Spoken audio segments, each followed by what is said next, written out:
విద్యార్థుల అకౌంట్లలోనే ఫీజుల స్కాలర్షిప్లను వేయాలని జారీ చేసిన జీవో నంబర్ 7ను ప్రభుత్వ ఉత్తర్వులను వెంటనే ఉపసంహరించుకోవాలని రాజ్యసభ సభ్యుడు ఆర్ కృష్ణయ్య డిమాండ్ చేశారు.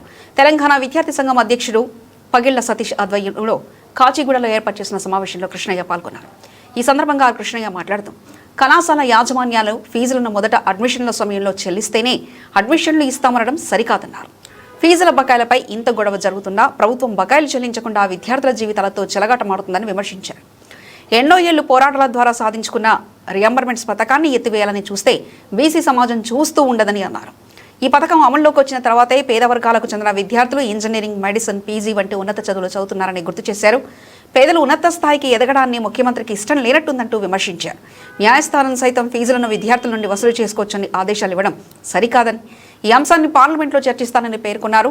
సింగిల్ బెంచ్ కోర్టు ఇచ్చిన తీర్పుపై ప్రభుత్వం హైకోర్టు ఫుల్ బెంచ్కు అప్పీలు చేయాలని సూచించారు.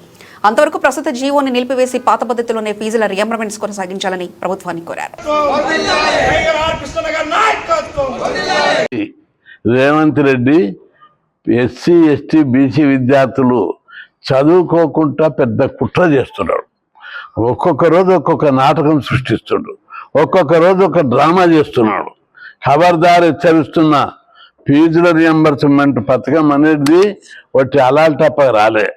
హాస్టళ్ళు, గురుకులాలు, ఫీజుల రియంబర్స్మెంట్, స్కాలర్షిప్లు 50 ఏళ్ళ నుంచి నేను పోరాడి పేద కులాలు చదువుకోవాలని చెప్పి పోరాడి పెట్టిస్తే ఈరోజు రేవంత్ రెడ్డి కంట్ల మండుతున్నది. ఈ పేద కులాలు గుడిసెల ఉట్టిన కూడా చదువుతున్నారు. మా రెడ్డి కులపులకు వర్కర్లు దొరుకుతలేరు, లేబర్ దొరుకుతలేరు.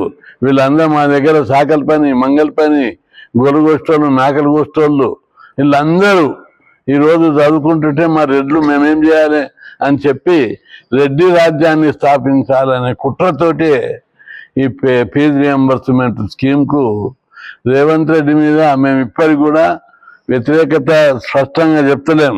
మార్చుకుంటాడని మర్యాదగా మాట్లాడుతున్నా. నువ్వు మార్చుకోకపోతే మాత్రం మేము కూడా నీలాక దిగంబరంగానే కొట్లాడడానికి వస్తుంది. కాబట్టి ఇప్పటికీ నీ మనసులో బీసీ వ్యతిరేకత మార్చుకో. అందరికీ, రాష్ట్ర ప్రజలందరికీ నువ్వు కేసీఆర్ అప్పుల రాష్ట్రంగా మార్చాడు. ఈయన వచ్చి దివాలా రాష్ట్రంగా మారు. రేవంత్ రెడ్డి వచ్చి దివాలా రాష్ట్రం ఊడ్చుక తింటున్నారు, జోపుక తింటున్నారు. ఖబర్దార్ హెచ్చరిస్తున్నా. ఇక్కడ 2 పాయింట్ల మీద క్లారిటీ ఇస్తా. నిన్న ఒకవైపు ఫీజుల రియంబర్స్మెంట్ కేసు కోర్టులో నడుస్తుంది. కోర్టు మొన్న అన్యాయమైన తీర్పు ఇచ్చి, కోర్టును న్యాయమైన తీర్పు ఇవ్వాలి. అన్యాయమైన తీర్పులు ఇచ్చాయి. నేను దాన్ని పార్లమెంట్లో సవాల్ చేస్తున్నా. కోర్టులు ఇష్టం వచ్చినట్టు తీర్పు ఇస్తే కూడా జడ్జీల మీద యాక్షన్ ఉండాలి. కాబట్టి ఏంటిది, ప్రభుత్వంలో ఒక చట్టం ఉంది, విద్యార్థుల దగ్గర డబ్బులు వసూలు చేయొద్దు, ప్రభుత్వమే ఆ డబ్బులు ఇస్తుంది అని చెప్పి ఉండంగా సుప్రీంకోర్టు తీర్పు ఉంది.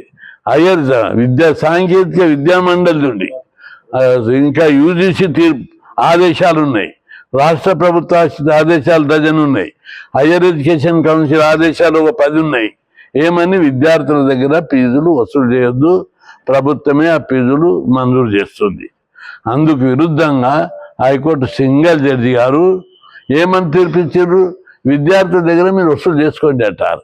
ఇది తీర్పైనా కోర్టులు ప్రజల పక్షమా వ్యాపారస్తుల పక్షమా అని నేను ప్రశ్నిస్తున్నా. అందుకే ఈ తీర్పును నేను రాజ్యసభలో, పార్లమెంట్లో ప్రస్తావిస్తా. ఇట్లాంటి అన్యాయమైన తీర్పులు ఇస్తే కోర్టుల మీద ప్రజలకు ఎట్ట గౌరవం ఉంటుందని నేను ప్రశ్నిస్తున్నా. ఈ తీర్పు చట్ట వ్యతిరేకం, రాజ్యాంగ వ్యతిరేకం.